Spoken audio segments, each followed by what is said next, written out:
तो मैं सत्यनारायण गुप्ता केंद्रीय विद्यालय रंगा पहाड़ से पुनः प्रस्तुत हूं भक्तिन पाठ का द्वितीय भाग लेकर के। पहले हमने सारांश में आपको बता दिया था कि भक्तिन का नाम लक्ष्मी है। फिर वो बहुत सारी परिस्थितियों से गुजरते हुए अपने आप को महादेवी वर्मा जी के यहाँ नौकरी के लिए उपस्थित करती है।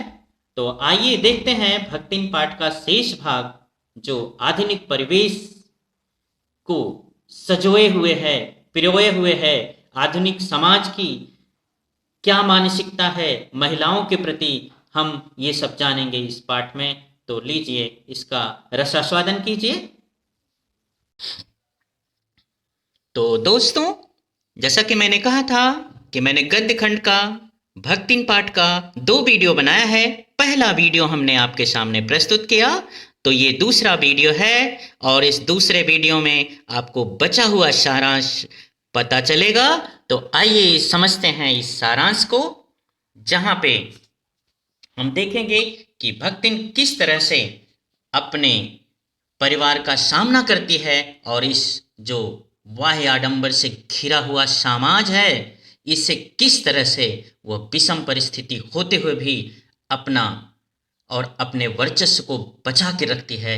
तो आइए समझते हैं। तो इसमें भी हमने जो आधे पाठ का जो कठिन शब्दार्थ है उसको आपके सम्मुख रखा है। इसको आप जरूर पढ़िएगा और अपनी कॉपी में लिखिएगा। तो आइए देखते हैं शेष पाठ का। तो आपने वहां देखा था कि भक्ति अपनी बेटी के साथ अपनी गृहस्थी की देखरेख करती है।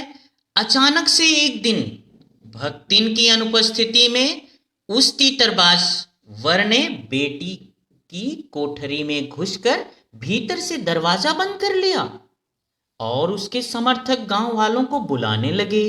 लड़की ने उसकी खूब मरम्मत की।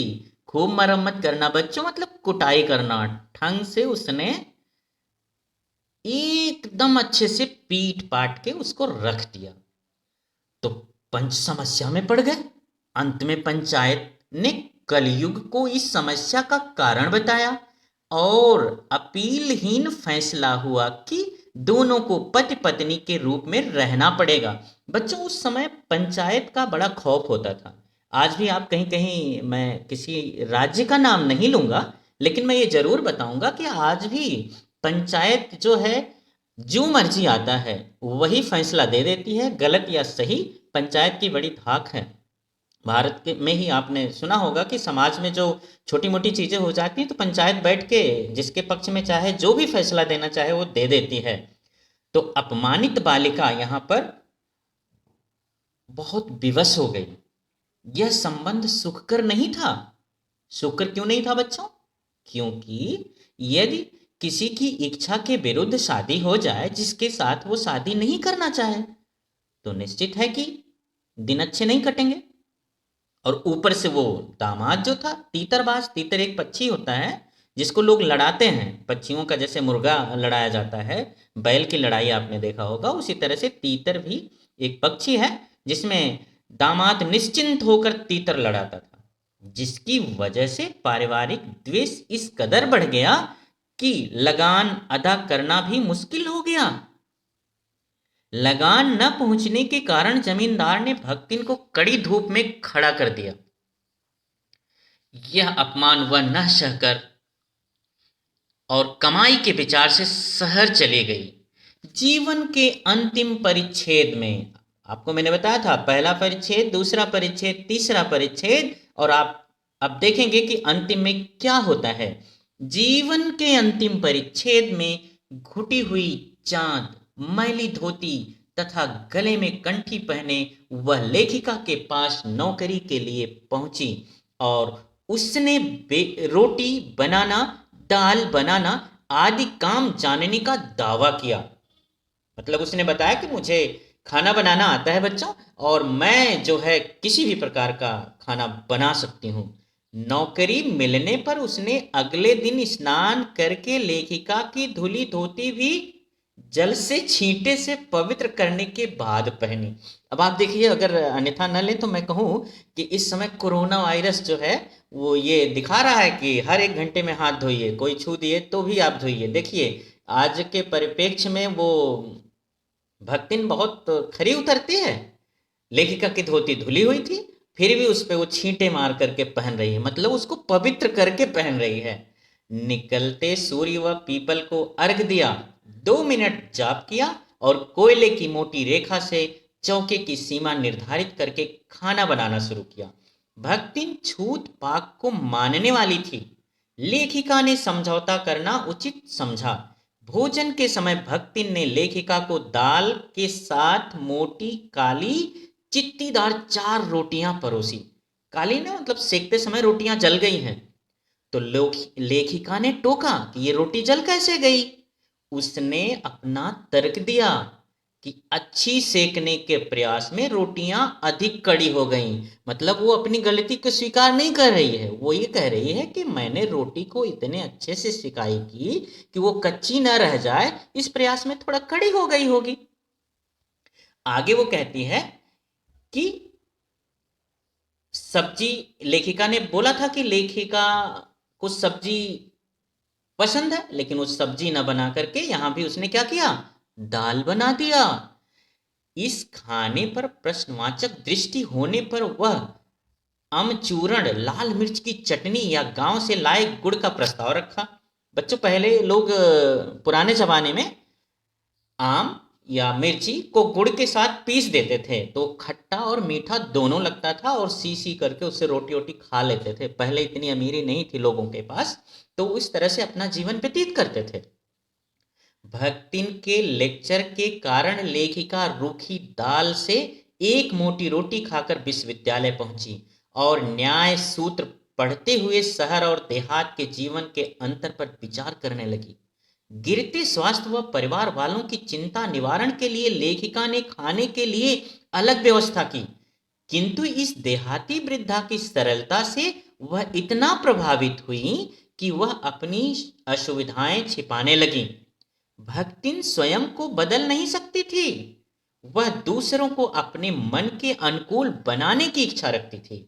लेखिका देहाती बन गई, परंतु भक्तिन को शहर की हवा नहीं लगी। देखिए, यहाँ जैसे है ना, higher concentration to the reversible reaction, sorry reversible उत्क्रमणीय अभिक्रिया, एक दूसरे को प्रभावित करना। लेकिन यहाँ भक्तिन ने अपनी कार्य कुशलता से लेखिका को तो प्रभावित कर लिया, लेकिन खुद लेखिका के आचार व्यवहार में, मतलब शहर का कोई भी चलन उसने स्वीकार नहीं किया। उसने लेखिका को ग्रामीण खाना सिखा दिया, परंतु स्वयं रसगुल्ला भी नहीं खाया। देखिए, रसगुल्ला का नाम सुनते ही हमें लगता है आपके मुंह में पानी आ गया होगा, तो कोई बात नहीं। उसने लेखिका को अपनी भाषा की अनेक दंत कथाएं कंठस्थ करा दी, परंतु खुद आय के स्थान पर जी कहना नहीं सीखा। भक्ति में दुर्गुणों का अभाव नहीं था, वह इधर उधर पड़े पैसों को किसी मटकी में छिपाकर रख देती थी जिसे वह बुरा नहीं मानती थी। पूछने पर वह कहती थी कि यह उसका अपना घर ठहरा, पैसा रुपया जो इधर उधर पड़ा देखा संभाल कर रख दिया। यह क्या चोरी है? अपनी मालकिन को खुश करने के लिए वह बात को बदल भी देती थी। वह अपनी बातों को शास्त्र सम्मत मानती थी, वह अपने तर्क देती थी। लेखिका ने उसे सिर घुटाने से रोका तो उसने तीरथ गए मुड़ाए सिद्ध कहकर अपना कार्य शास्त्र सिद्ध बताया, और उसने यह भी बताया कि वह किस तरह से शास्त्रों को मानती है। वह स्वयं पढ़ी लिखी नहीं थी, अब वह हस्ताक्षर करना भी सीखना नहीं चाहती थी। उसका तर्क था कि उसकी मालकिन दिन रात किताब पढ़ती हैं, यदि वह भी पढ़ने लगे तो घर के काम कौन करेगा। भक्तिन अपनी मालकिन को असाधारणता का दर्जा देती थी, इसी से वह अपना महत्व साबित कर सकती थी। उत्तर पुस्तिका के निरीक्षण कार्य में लेखिका का किसी ने सहयोग नहीं दिया, इसीलिए वह कहती फिरती थी कि उसकी मालकिन जैसा कार्य कोई नहीं जानता। वह स्वयं सहायता करती थी, कभी उत्तर पुस्तिकाओं को बांधकर, कभी अधूरे चित्र को कोने में रखकर, कभी रंग की प्याली धोकर और कभी चटाई को आंचल से झाड़ कर। आंचल मीन्स जो साड़ी, बच्चों साड़ी का एक पल्लू है जहां सिर पे रखती हैं महिलाएं, से झाड़कर वह जो सहायता करती थी उससे भक्तिन का अन्य व्यक्तियों से अधिक बुद्धिमान होना प्रमाणित हो जाता है। लेखिका की किसी पुस्तक के प्रकाशन होने पर उसे प्रसन्नता होती थी। वह कृति में वह अपना सहयोग खोजती थी। लेखिका भी उसकी आभारी थी, क्योंकि जब वह बार बार के आग्रह के बाद भी भोजन के लिए न उठकर चित्र बनाती रहती थी, तब भक्तिन कभी दही का शरबत अथवा कभी तुलसी की चाय पिलाकर उसे भूख के कष्ट से बचाती थी। भक्तिन में गजब का सेवा भाव था। छात्रावास की रोशनी बुझने पर जब लेखिका के परिवार के सदस्य हिरनी, सोना, कुत्ता, बसंत, बिल्ली, गोधूली भी आराम करने लगते थे, तब भी भक्तिन लेखिका के साथ जागती रहती थी। वह उसे कभी पुस्तक देती, कभी स्याही, तो कभी फाइल देती थी। भक्तिन लेखिका के जागने से पहले जागती थी तथा लेखिका के बाद सोती थी। बद्री केदारनाथ के पहाड़ी तंग रास्तों पर वह लेखिका से आगे चलती थी, परंतु गांव की धूल भरी पगडंडी पर वह उसके पीछे रहती थी। लेकिन भक्तिन को छाया के समान समझती थी। युद्ध के समय लोग डरे हुए थे। उस समय वह बेटी दामाद के आग्रह पर लेखिका के साथ रहती थी। युद्ध में भारतीय सेना के पलायन की बात सुनकर वह लेखिका को अपने गांव ले जाना चाहती थी।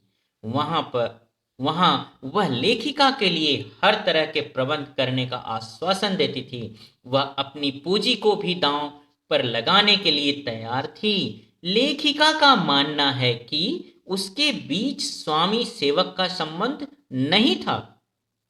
इसका कारण यह था कि वह उसे इच्छा होने पर भी हटा नहीं सकती थी और भक्तिन चले जाने का आदेश पाकर भी हंसकर टाल देती थी। वह उसे नौकर भी नहीं मानती थी और भक्तिन लेखिका के जीवन को घेरे हुए थी। भक्तिन छात्रावास की बालिकाओं के लिए चाय बना देती थी। वह उन्हें लेखिका के नाश्ते का स्वाद भी लेने देती थी। वह लेखिका के परिचितों व साहित्यिक बंधुओं से भी परिचित थी। वह उसके साथ वैसा ही व्यवहार करती थी जैसा लेखिका करती थी। वह उन्हें आकार, प्रकार, वेशभूषा या नाम के अपभ्रंश द्वारा जानती थी। कवियों के प्रति उसके मन में विशेष आदर नहीं था, परंतु दूसरे के दुख से वह कातर हो उठती थी। किसी विद्यार्थी के जेल जाने पर वह व्यथित हो उठती थी। वह कारागार से डरती थी, परंतु लेखिका के जेल जाने पर खुद भी उसके साथ चलने का हठ किया करती थी। अपनी मालकिन के साथ जेल जाने के हक के लिए वह बड़े लॉर्ड तक से लड़ने को तैयार थी। भक्तिन का अंतिम परिच्छेद चालू है, वह इसे पूरा नहीं करना चाहती है। तो बच्चों, आपने देखा कि भक्तिन का व्यक्तित्व कितना सराहनीय, कितना प्रशंसनीय, कितना जटिल, कितना प्रकांड है। तो आपको मैं आज इस पाठ से गृह कार्य लेकर के आया हूं, जिसमें 3 प्रश्नों को मैंने रखा है। पहला, भक्तिन के आ जाने से महादेवी अधिक देहाती कैसे हो गई। अगला प्रश्न, भक्तिन अच्छी है यह कहना कठिन होगा, क्योंकि उसमें दुर्गुणों का अभाव नहीं। लेखिका ने ऐसा क्यों कहा होगा। तीसरा एवं अंतिम प्रश्न, भक्तिन की बेटी पर पंचायत द्वारा जबरन पति थोपा जाना एक दुर्घटना भर नहीं, बल्कि विवाह के संदर्भ में स्त्री के मानवाधिकार को कुचलने वाली सदियों से चली आ रही सामाजिक परंपरा का प्रतीक है। कैसे सिद्ध कीजिए और इसे तुरंत एक कॉपी पर लिख करके हमें दिखाइए। धन्यवाद। तो बच्चों, भक्तिन पाठ को आज पढ़ना क्यों पड़ा। आपके आसपास में कहीं ना कहीं आप देख रहे हो कि आज की महिला किस तरह से प्रताड़ित की जाती है। यदि उसके पास पुत्र नहीं है, सिर्फ पुत्री ही है और उसका पति भी खत्म हो गया है, तो नात पात, रिश्तेदार, सगे संबंधी, पड़ोसियों की भी नियत उसकी संपत्ति को हड़पने की होती है। और खास करके बच्चों, जो बहुत बड़ी बात है, यदि उसकी पुत्रियां ही हों और उसके यहाँ कोई पुरुष ना हो, तो लोगों की नज़र भी बहुत गलत होती है। तो आपने देखा कि यह भक्तिन पाठ अपने आप में समाज की रूढ़वादिता को, उसकी मानसिकता को, जो महिलाओं के प्रति बहुत अच्छी नहीं है, को प्रदर्शित करता है। हम आशा करते हैं कि आपको ये पाठ पसंद आया होगा और आपके हम शुक्रिया भी करते हैं कि आप हमें सब्सक्राइब कर रहे हैं। और आप सब्सक्राइब कर लेंगे तो हम बीच बीच में सारे वीडियो भी डालते रहेंगे। तो लेते हैं विदा। धन्यवाद।